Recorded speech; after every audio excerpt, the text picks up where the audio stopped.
Bienvenue sur le podcast Heroic People, je suis Marc Baillet. Dans chaque épisode, nous vous présentons une personne inspirante ou un message pour vous aider à découvrir les clés de la transformation, du développement du potentiel et de la force d'âme. Nous apprenons les uns des autres et trouvons en soi le héros de notre propre vie. Partager nos convictions, partager nos vulnérabilités, dépasser nos peurs, se transformer pour pouvoir transformer le monde, agir ensemble. Jusqu'où peut-on aller ? Merci de passer du temps avec nous aujourd'hui. Le philosophe Montaigne dit « philosopher, c'est apprendre à mourir » et si on le paraphrasait, si on disait qu'improviser, c'est apprendre à vivre. Ibrahim Mahalouf, bonjour. Franco-libanais, vous êtes l'instrumentiste le plus populaire de la scène musicale française, musicien et plus particulièrement trompettiste de jazz, compositeur, vous enseignez depuis 1998 et militez pour l'improvisation dans le monde de la musique, classique et au-delà. Votre premier livre s'intitule « Petite philosophie de l'improvisation ». L'improvisation comme libération, l'improvisation comme transmission, l'improvisation comme thérapie, l'improvisation pour mieux vivre ensemble. En quoi improviser, c'est apprendre à vivre? C'est sur quoi, Ibrahim, vous venez nous éclairer, vous partagez vos expériences, vos conseils et proposer des pistes nouvelles pour être plus à l'écoute de l'essentiel et des vibrations du monde, et donc faire de sa vie une grande aventure créatrice. Vous nous parlez également de ce qui vous anime dans la vie et de ce que cela signifie pour vous qu'être le héros de sa propre vie. Avant tout, j'ai une première question pour vous, Ibrahim. Comment occupez-vous votre temps sur notre planète Terre? Comment je l'occupe? J'ai la chance de faire un métier que j'aime. J'ai la chance d'avoir une famille que j'aime. Donc, entre la famille et mon métier, plutôt bien occupé. Je pense que créer, c'est certainement la chose qui me prend le plus de temps et que j'aime le plus. Voilà. Ibrahim, on a tous des obstacles ou peurs à surmonter. Est-ce qu'il y a un défi, un obstacle, quelque chose que vous ayez vécu, que ce soit mental, physique, émotionnel ou spirituel ou même perçu, que vous ayez rencontré, qui a transformé en fait de manière concrète que vous êtes devenu ce que vous êtes devenu en fait, ce que vous êtes, ce que vous faites? Je pense que la vie est faite d'épreuves. Et vivre, c'est en fait résoudre ces épreuves qui sont malheureusement, ou heureusement, j'en sais rien, mais très fréquentes. Et donc, globalement, c'est quand même une très grosse blague, hein, tout ça. On est là, mais on sait très bien qu'on n'y sera plus dans quelques temps. Même les enfants à qui on donne vie, ne seront plus là non plus. Et ce qu'on est en train de créer n'aura peut-être plus de sens parce qu'il sera complètement démodé, voire même complètement oublié. Donc en fait, tout ça, c'est une très grosse blague. Mais d'un autre côté, faut quand même répondre à ce qui nous arrive. Oui, et puis finalement, c'est pour ça que souvent, moi, je dis, que ce soit à mes élèves ou à mes enfants ou aux gens que je croise qui peuvent parfois un peu douter, je leur dis, ce qui est passionnant finalement, c'est de vivre cette expérience. C'est de la vivre. Ce qui est terrible, c'est de croire que ça pourrait aller plus loin que ce que c'est. Faut pas imaginer que ce sera plus que ce que c'est. Mais par contre, ce que c'est intéressant à vivre. Ce que notre vie nous offre, faut le prendre généreusement et avec humilité, se dire voilà, c'est ça que la vie m'a offert et j'espère en avoir profité au mieux, pas profiter dans le mauvais sens du terme, mais profiter dans le sens épanouissement. J'espère que je me suis épanoui. Oui, au sens de porter des fruits, quoi, le profit, porter des fruits. Oui, porter des fruits et puis surtout transmettre quelque chose. On ne transmet pas des objets, on transmet des émotions, on transmet des leçons de vie, on transmet tellement de choses. Je pense qu'une femme, par exemple, comme ma grand-mère qui nous a quittés il y a 2 ans, à 99 ans, qui aurait presque pu vivre sans Noël, quoi, avait énormément de choses à nous raconter. Mais sa disparition, évidemment, était très triste parce qu'elle était devenue un pilier de notre famille, quelqu'un dont on ne pouvait pas se passer. Elle a vécu un siècle, ce qui est fou. Et d'un autre côté, vous avez des personnes, parfois des drames terribles, où vous avez des enfants, voire même des bébés, voire même des bébés qui n'ont même pas eu le temps de naître, mais qui, dans leur existence terrible, dans cette disparition tragique, vont nous enseigner de leçons, et c'est ça qu'ils vont nous apporter. Et cette leçon qu'ils vont nous apporter était indispensable. Et c'est pour ça que je crois dans la transmission. La transmission, c'est ce qui me réconcilie avec la vie. Ibrahim, il n'y a pas de route toute tracée dans votre discographie de musiciens, des duos, des quartets, des gangs de groove brûlants, des pièces symphoniques, des musiques de films, des œuvres pour trompette et orchestre, des escapades vers le rap, le pop, la chanson française, des bouquets de notes modernes, jazz, classique, orientale, tigrée, cubaine, africaine. Votre moteur, c'est votre soif d'exploration, de rencontre, connectée à votre cœur, presque une définition de l'improvisation que vous enseignez d'ailleurs et à laquelle vous avez dédié un livre. À vos élèves, vous dites « faites ce que vous voulez ». Quel message cherchez-vous à faire passer? C'est encore la transmission, c'est encore ça, mais via un vecteur qu'est la rencontre. transmettre, pareil, ce que je disais, c'est transmettre des émotions. La rencontre, elle est fondamentale, je trouve. Celui qui passe à côté a de fortes chances de ne pas être heureux. Et la rencontre, pour moi, c'est plein de choses, des milliards de choses là, cette rencontre-là, c'est la rencontre avec toutes sortes de personnes, etc. Mais évidemment, dans le cadre de mon métier, dans la vie que j'ai en tant que musicien, compositeur, etc., ça va être la rencontre avec l'autre, c'est-à-dire celui qui est différent, celui qui a quelque chose à m'apprendre que je n'aurais jamais pu faire tout seul. C'est apprendre un raga indien, c'est apprendre les grandes mélodies des opéras italiens, c'est écouter avec la partition sous mes yeux un trio de Mozart, c'est découvrir la réalité des paroles extrêmement dures des premières chansons, des premiers albums de Kanye West. C'est apprendre à entrer dans la transe des musiques gnawi. C'est entrer dans une église évangéliste, par exemple, à New York, et les entendre chanter et pleurer sur du gospel. Pour moi, c'est ça la rencontre, c'est l'acceptation qu'il y ait des manières de s'émouvoir qui sont différentes de la mienne. Et cette rencontre-là, ce mélange, cette compréhension culturelle, c'est, encore une fois, c'est ce qui me fait aimer vivre. Merci Ibrahim. Vous avez écrit un livre qui s'appelle Petite philosophie de l'improvisation. Vous enseignez l'improvisation. L'improvisation, c'est quoi? En quoi cela consiste-t-il et qui sont vos élèves? Alors, j'ai enseigné pendant 7 ans l'improvisation au Conservatoire de Paris, qui est le pôle supérieur Paris-Boulogne. Donc, c'était des étudiants universitaires spécialisés dans les instruments de musique et spécialisés dans la pratique de la musique classique qui n'ont jamais improvisé et jamais accès à ce qu'est l'improvisation, puisqu'on attribue cette pratique essentiellement au monde du jazz, etc. Donc, je sentais que c'était un vrai manque. Moi-même, ayant été élève de ce même établissement, je me disais, si je dois apporter quelque chose, parce que j'avais enseigné la trompette pendant plus de 16 ans, et je me disais, bon, maintenant, il faut que j'arrête ça, parce que la trompette, il y a des profs qui sont 1000 fois mieux que moi. J'avais envie de continuer à transmettre, mais sur quelque chose de plus utile, finalement. Parce que des profs de trompette, il y en a plein et qui sont extraordinaires, mais des profs d'improvisation dans le cadre des études de musique classique pour des instrumentistes qui n'ont jamais fait ça, là, je sens que je sers à quelque chose. J'ai créé cette classe et j'ai enseigné pendant 7 ans. Ensuite, bon, voilà, j'enseigne différemment maintenant en organisant des événements, etc., ce que j'appelle des improvisations géantes et tout. Mais c'est vrai que l'enseignement de l'improvisation a été révélateur chez moi parce que je le pratiquais, je savais que j'avais quelque chose à transmettre, je savais que l'improvisation avait des valeurs indispensables quand je vois les tournures que prennent les différentes valeurs de nos sociétés. Et je me disais, c'est le moment ou jamais. Si je dois laisser quelque chose dans ce monde, il va falloir que ce soit ça, je pense. Ce sera peut-être pas ma musique, parce que peut-être que ma musique, les gens vont l'oublier.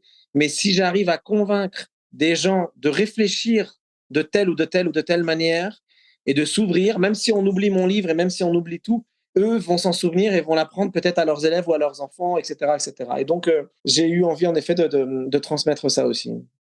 En 1994, vous vous baladez dans Beyrouth dévasté par la guerre et vous écoutez du Led Zeppelin.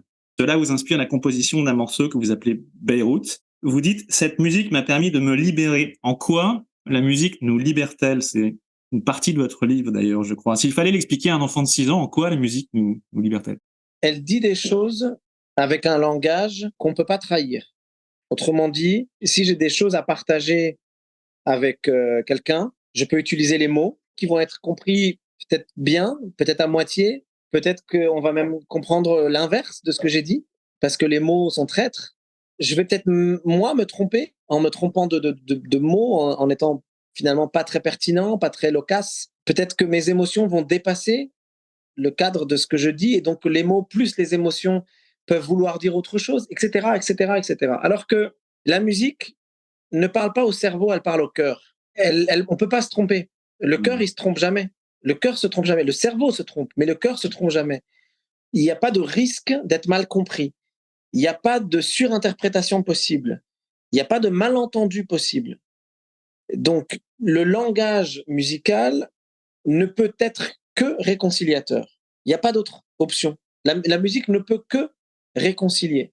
La musique réconcilie et la musique adoucit les mœurs. Plutôt d'accord? Pas d'accord? Ça dépend du contexte et ça dépend de l'utilité qu'on en a et de comment on s'en sert. Parce que là où c'est traître, c'est que l'être humain est vicieux et il peut se servir de musique.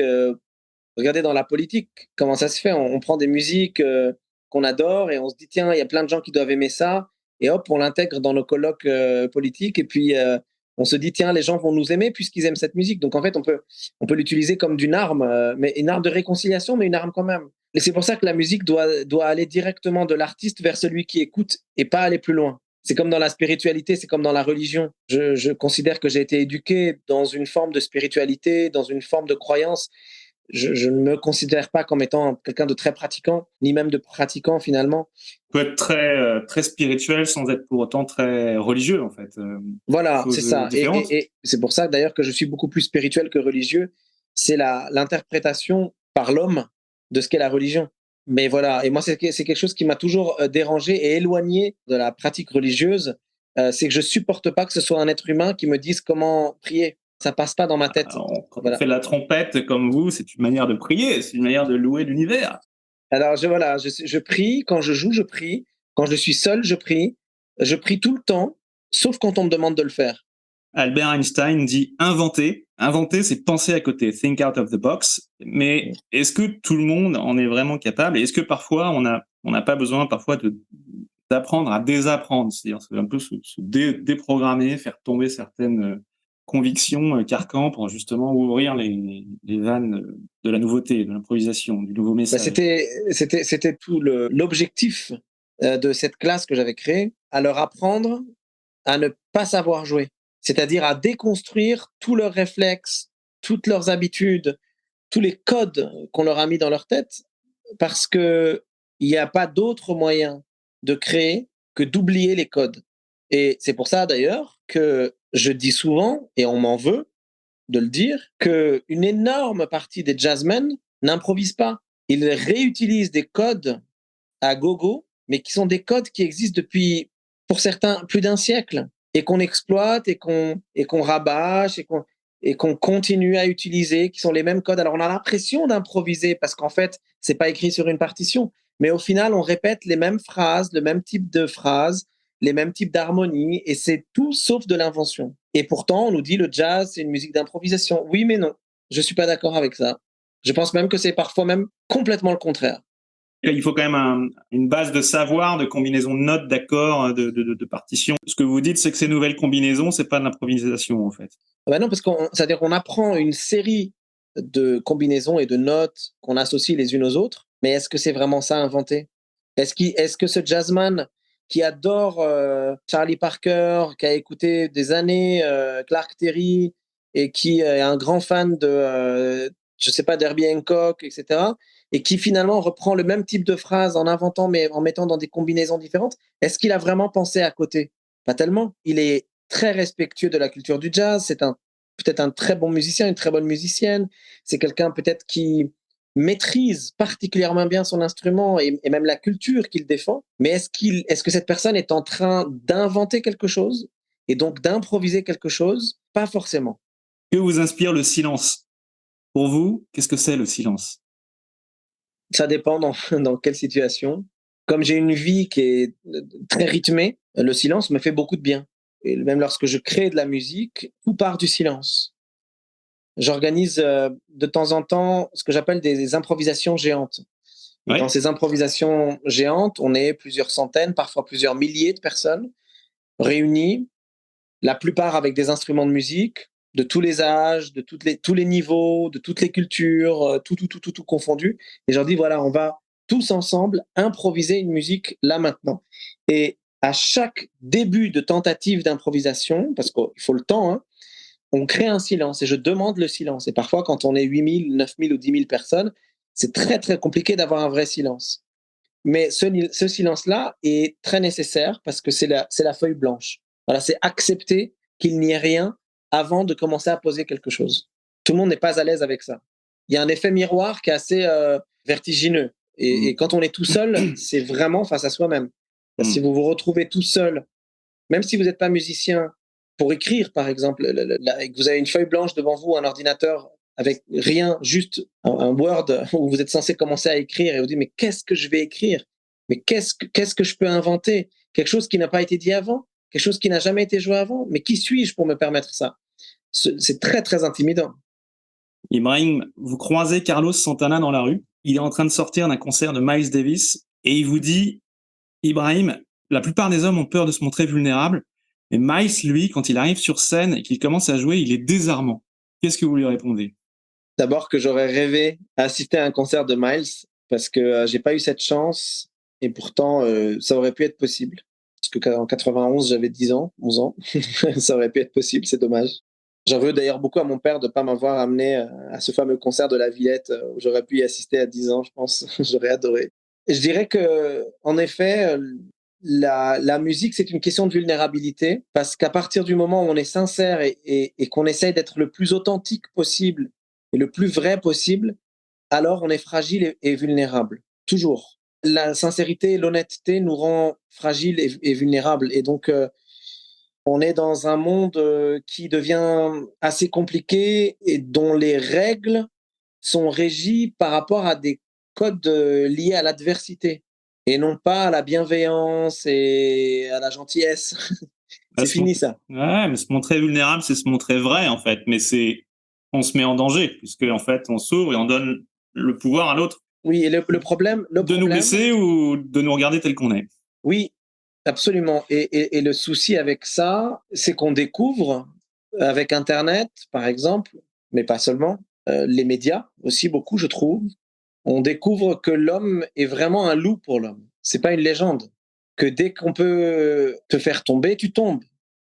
Qu'il y a une concurrence, que ce soit dans le cadre du monde du travail, du business, de l'aspect économique, de l'aspect social, de l'aspect démographique, des rapports de force qu'il peut y avoir dans différents sujets, le terrorisme, l'immigration, la sécurité, les choses qui font peur aux gens, etc., etc.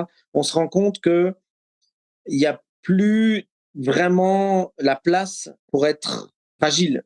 Même moi, vous voyez, là, je vois avec mes enfants, ma grande, elle a 13 ans et j'ai deux petits, des bébés. J'ai éduqué ma fille avec des idéaux. Elle a 13 ans. J'essaie de lui apprendre à aimer la société dans laquelle on est, à lui trouver les bonnes couleurs, les bonnes formes, de ne pas en avoir peur. De ne pas en avoir peur, de savoir trouver sa place. Je lui ai appris la bienveillance, etc. Et je me dis, mince, est-ce que je l'ai armé suffisamment? Vous imaginez quel terrible. Est-ce que je l'ai armé suffisamment dans sa tête pour faire face à l'adversité à laquelle elle va devoir faire face?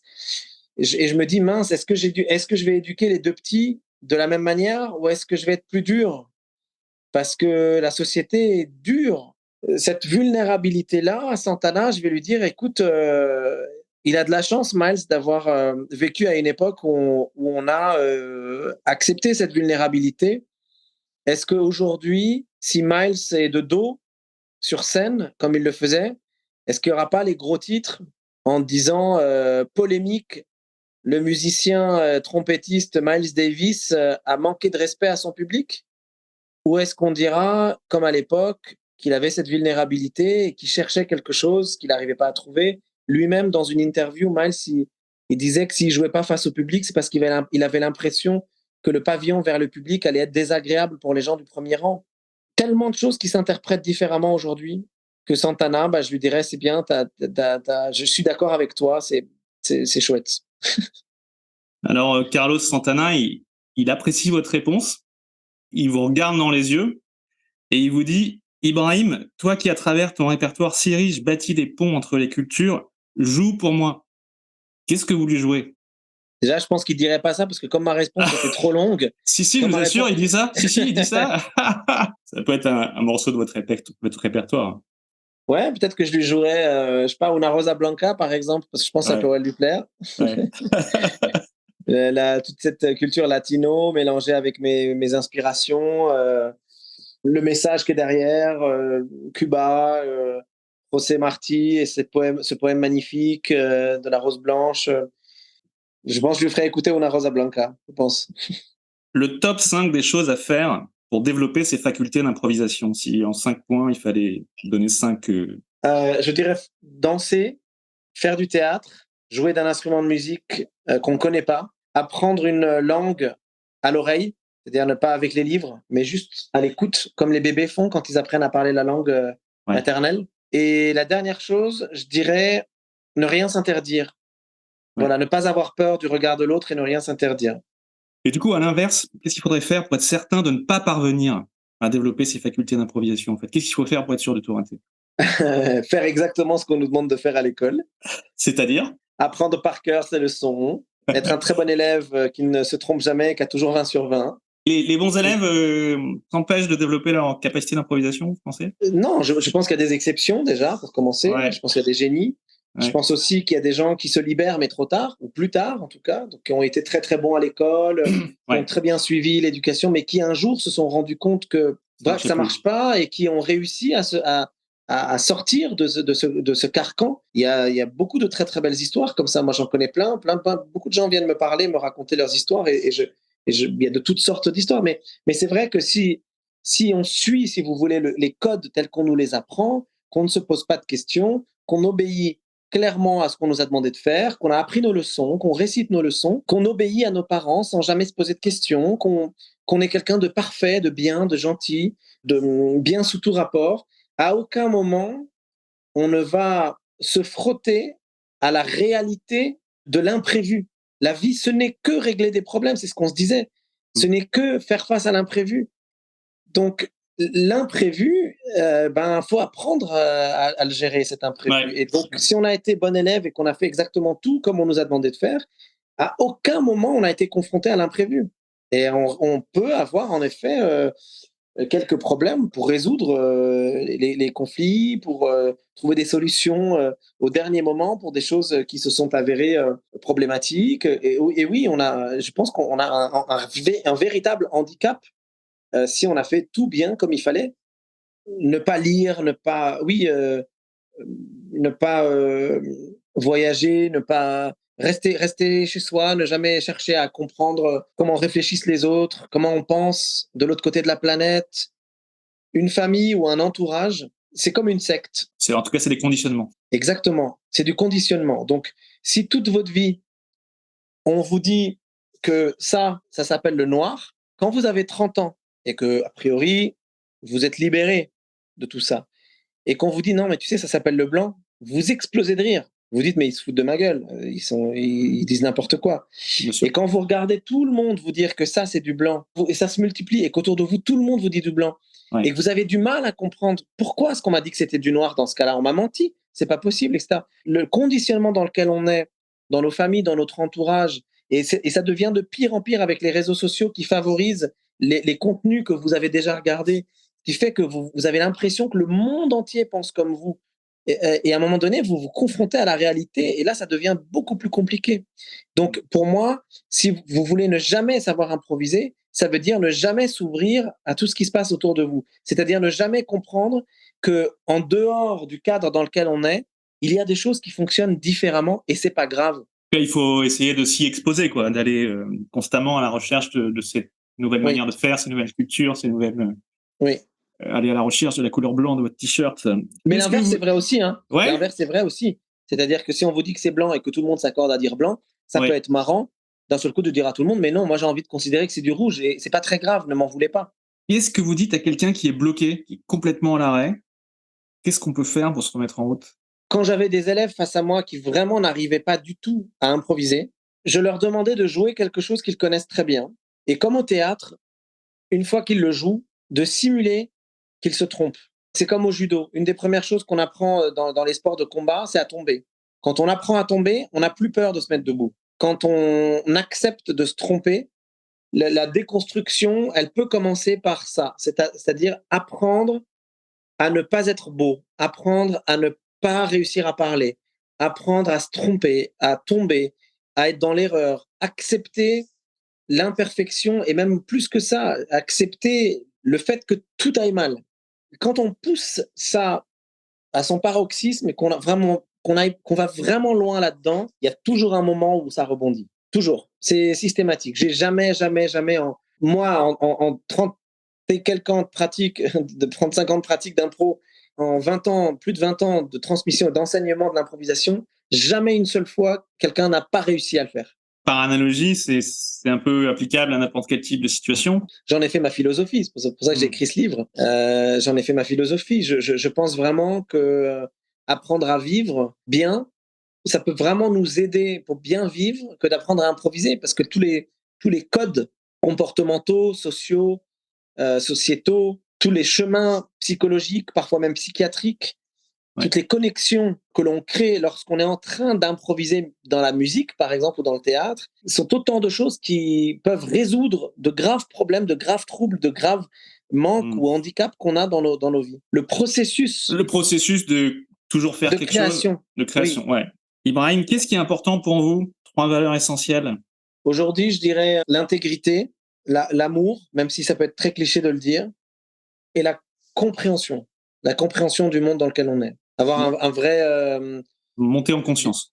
du recul, en fait. De pas toujours être au premier degré dans tout. C'est de comprendre qu'il y a des couches de compréhension qui sont différentes. Tu entends quelque chose, oui, mais attends, c'est pas exactement ça, c'est plus compliqué. On vous dit tel fruit, il est abîmé, attends, c'est pas complètement ça. Apprendre à décrypter. Ouais. Voilà, cette compréhension-là, le discernement, en fait, je devrais dire. Ouais, discernement. Faire la différence entre le vrai et l'ivraie. Parce que rien n'est complètement vrai, rien n'est complètement faux, parce que tout est compliqué, parce que c'est jamais aussi simple que ce qu'on aimerait dire. Et surtout, pourquoi je parle de discernement, parce qu'aujourd'hui, tout va très vite et qu'on préfère un discours court qui résume, blessant, qui résume et qui simplifie tout à l'explication beaucoup plus compliquée qui nécessite de faire travailler un peu ses neurones et éventuellement un peu son cœur aussi, etc. Donc tout doit aller vite et donc du coup on n'a pas le temps pour le détail et ça crée une génération de gens qui n'ont pas de discernement. Et moi ça m'inquiète. Le fait d'être papa, triplement papa, ça nous ouvre. C'est certain. Voilà, on a envie vraiment de comprendre pour se dire bon alors comment je vais expliquer ça. En fait ça nous oblige à être structurés. Brahim, avec qui est-ce que vous rêvez de prendre un café? Bon, déjà, j'ai une grande fascination pour Jean-Sébastien Bach. Quel personnage, quel homme, quelle histoire, je pense que c'est quelqu'un qui a contribué beaucoup plus que ce qu'on imagine à la société dans laquelle on aspire de vivre et dans laquelle on est. En tout cas, qui a contribué à améliorer le monde dans lequel on est. J'aurais beaucoup aimé juste croiser la route de l'abbé Pierre. Je regardais une photo de lui lorsqu'il avait mon âge. On aurait dit un immigré maghrébin ou arabe. Il avait une tête presque d'arabe.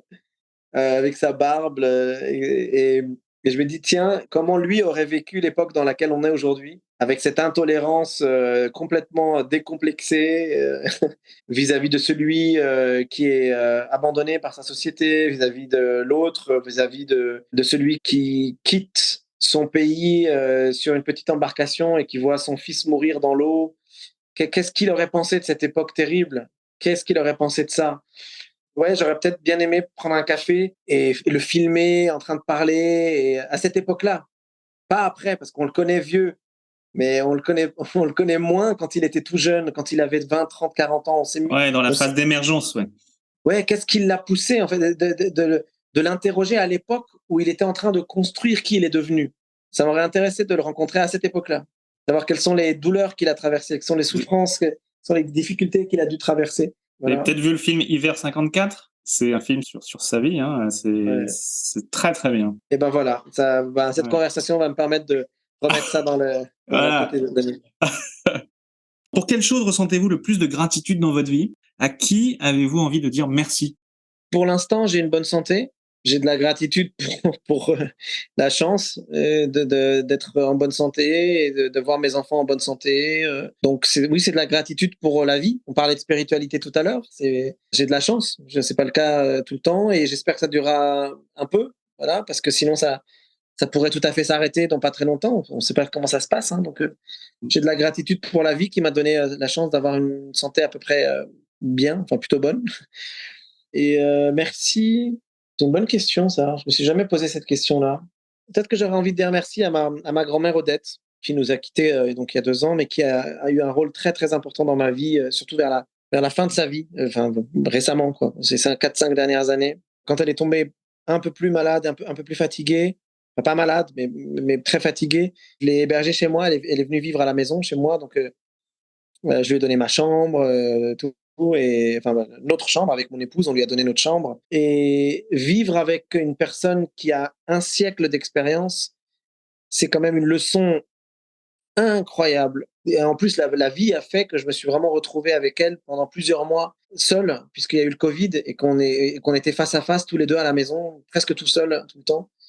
Et cette expérience-là d'apprendre de cette dame, de cette grande dame qui a vécu 3 guerres, qui a vécu la mort de sa fille, qui a vécu des drames terribles, qui a vécu des choses et qui, malgré tout ce qu'elle a vécu, avait une joie de vivre à 98 et 99 ans, que plein de gens autour de moi qui ont 15, 20, 30, 40 ans n'ont pas.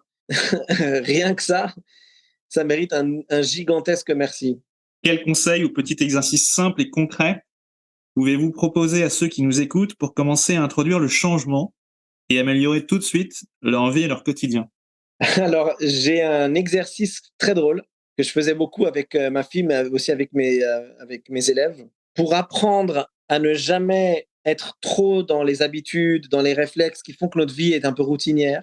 Il faut commencer par le B à bas. Et le B à bas, c'est le langage. Et d'ailleurs, j'en parle dans mon livre, un exercice que je trouve vraiment génial à faire, qui est très drôle, c'est d'essayer de construire des phrases qui ne veulent rien dire, mais rien, c'est-à-dire même 2 mots à la suite ne devraient pas fonctionner. Si je dis par exemple une conversation intéressante, ça y est, ça veut dire quelque chose.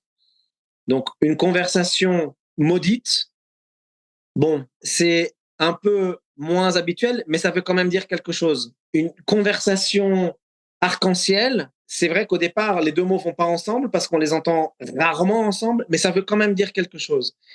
Et jusqu'où on est capable d'aller pour faire une suite de mots qui vraiment n'ont aucune association possible. Et cette recherche-là, qui en fait correspond finalement à essayer de trouver des points communs, c'est un jeu que je trouve passionnant et qui ouvre le cerveau pour nous apprendre à réfléchir autrement. Et à partir du moment où on pense et on réfléchit autrement, on commence à penser un peu à côté. Et quand on commence à penser à côté, ça devient beaucoup plus intéressant et on commence à improviser un peu plus.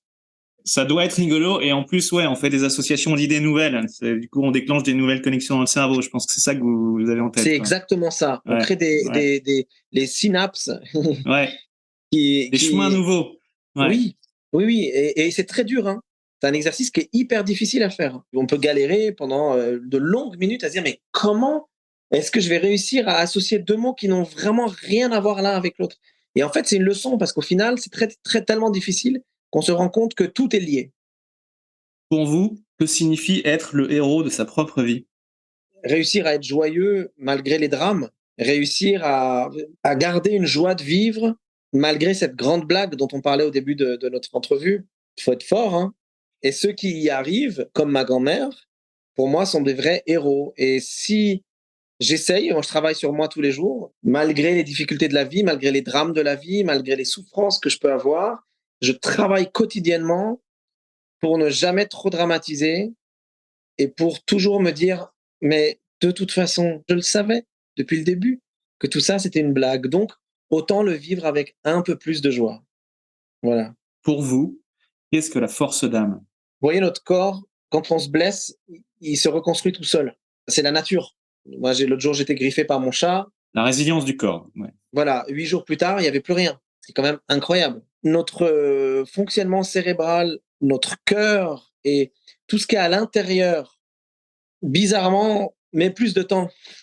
L'âme, c'est ce qu'il y a de plus abstrait dans tout ça. Et c'est celle qui met encore plus de temps à se réparer et à se soigner. Et pour moi, la grandeur d'âme, c'est de réussir à réparer l'intérieur, donc réparer son cœur quand on est triste, réparer son cerveau quand on va pas bien, laisser la nature faire ce travail-là, naturellement, laisser le temps faire son travail, jusqu'à même permettre à l'âme de se soigner, qui est peut-être la partie de nous qui est la plus difficile à soigner. Lorsqu'on arrive à laisser l'âme se soigner, je trouve qu'on gagne en grandeur d'âme. Ça veut dire quoi pour ceux qui ont l'impression que je parle chinois? C'est l'équivalent de, par exemple, quand on est blessé dans notre ego, de savoir mettre ça de côté. Quand on a fait une erreur et qu'on se le pardonne pas, d'apprendre à se le pardonner, d'apprendre d'aller dire pardon aux gens qu'on a blessés, de pas avoir peur de le dire, même si c'est grave. C'est ça en fait, apprendre à son âme à se soigner elle-même. C'est-à-dire être capable de remettre en question même cette âme-là, même cette présence-là de ce qu'on est. Ça pour moi, c'est la grandeur d'âme. Ibrahim, merci beaucoup. Ben, je suis ravi. Avec plaisir. À très bientôt. C'est la fin de votre épisode du podcast Heroic People. Merci de nous avoir écoutés. J'espère que cet épisode vous a inspiré et vous a été utile.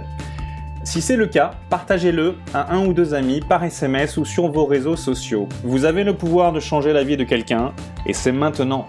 Vous pouvez retrouver cet épisode et son résumé écrit, mais aussi tous les autres épisodes sur le site du podcast heroicpeople.fr.